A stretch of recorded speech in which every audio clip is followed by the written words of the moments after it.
In this video, I'm gonna teach you how to resize video resolution in Premiere Pro. It's a very easy process, so make sure to follow along. In this video, I'm gonna give you easy to follow instructions on how to manage the resolution of any video that you are making in Premiere Pro. I'm gonna teach you how to change the settings for a specific sequence or how to resize an image, video, or whatever it is that you have loaded.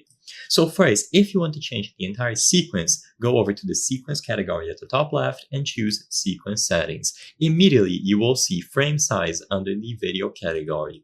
So you will have frame size horizontal and vertical.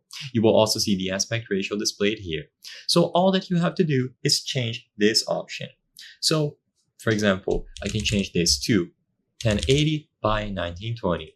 If I click OK, I'll get this warning, delete all previews for this sequence, go ahead and click OK, and now you can clearly notice that the video resolution has changed. Of course, I have to resize this image that I have loaded.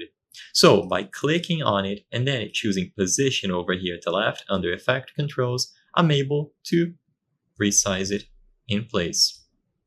Now, in this particular example, I'm having to crop my image. Now, let's say you wanted to stretch a specific image or video. All that you have to do is open the Scale tab and in here, untick this option, Uniform Scaling.